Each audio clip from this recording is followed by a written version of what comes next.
Hey ladies, happy Monday.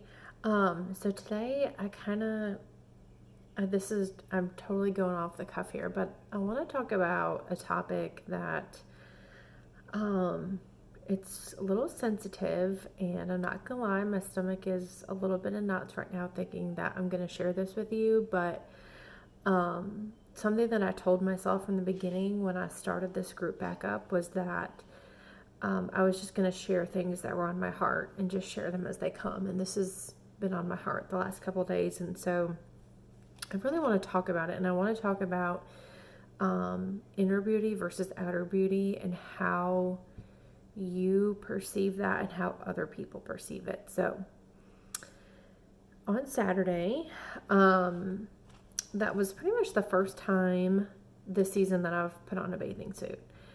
And I've been doing a weightlifting program, Lift 4, for about the last 2.5 months or so.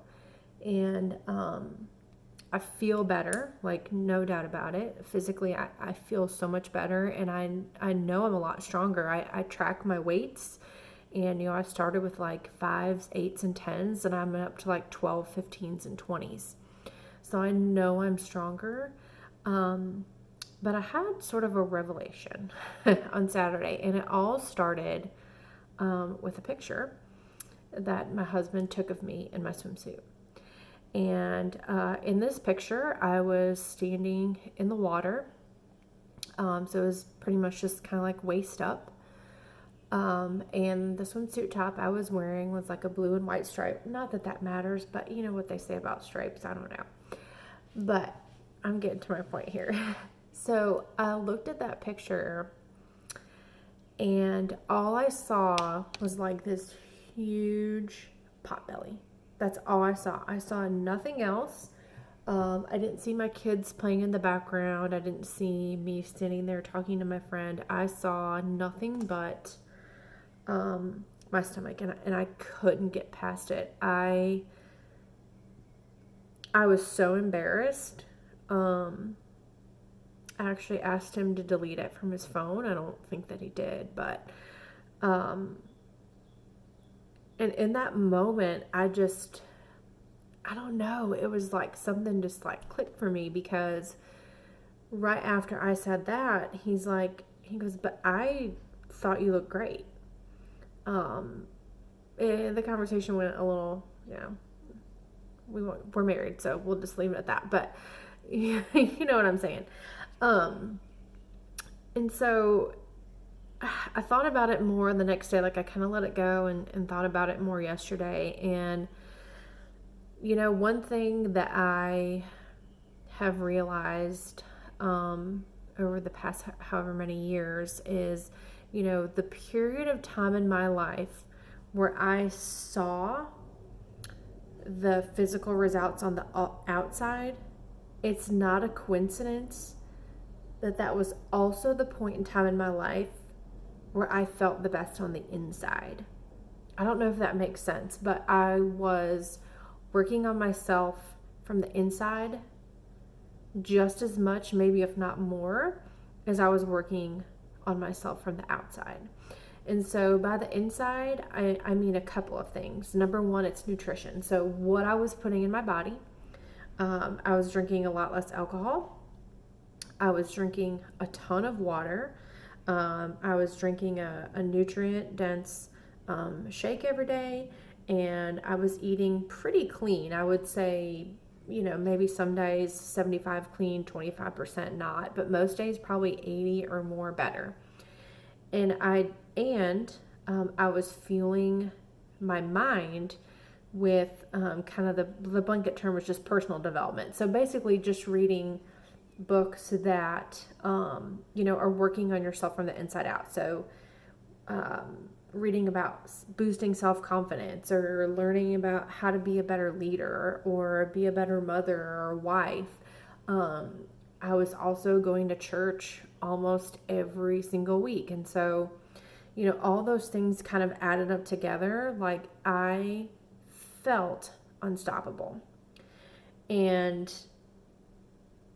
when I go back and look at how much I weighed at that point in time, it's only about 15 pounds less than what I weigh right now. So it's not like a huge difference. But when I look at pictures of me from that time, like I can just tell by the look on my face and the way that I'm standing and carrying myself that I felt more confident and I felt more empowered, I guess, that I knew now. Those of you who know me personally know that I've literally been through hell in the last 2 years. And not that that's any excuse, but it is kind of in a way because, losing one family member tragically is hard, but losing two in a 6-month period of time, it sucks. There's no other way to say it. It sucks. And, I turned to food to make me feel better. And I didn't really turn to alcohol too much. I mean, I'm more of a casual drinker. Like, I wouldn't say that really increased. I'd say I've drank more during this darn quarantine. But I would say, I was feeding my emotions with food. I wanted to feel good right then.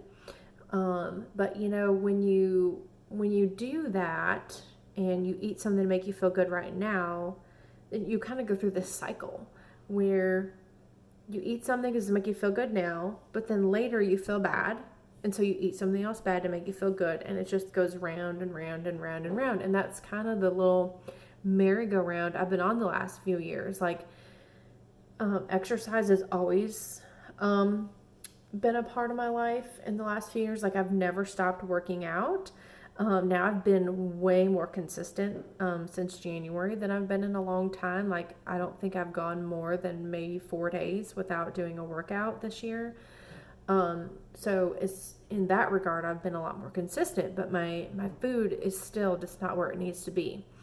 And that's why I love, like last week when we did the water challenge, that helped me so much because that was one more thing that now it's like, starting today, like it's a habit. Like every night before I go to bed, I fill up that big water bottle and I know I have my water for the next day.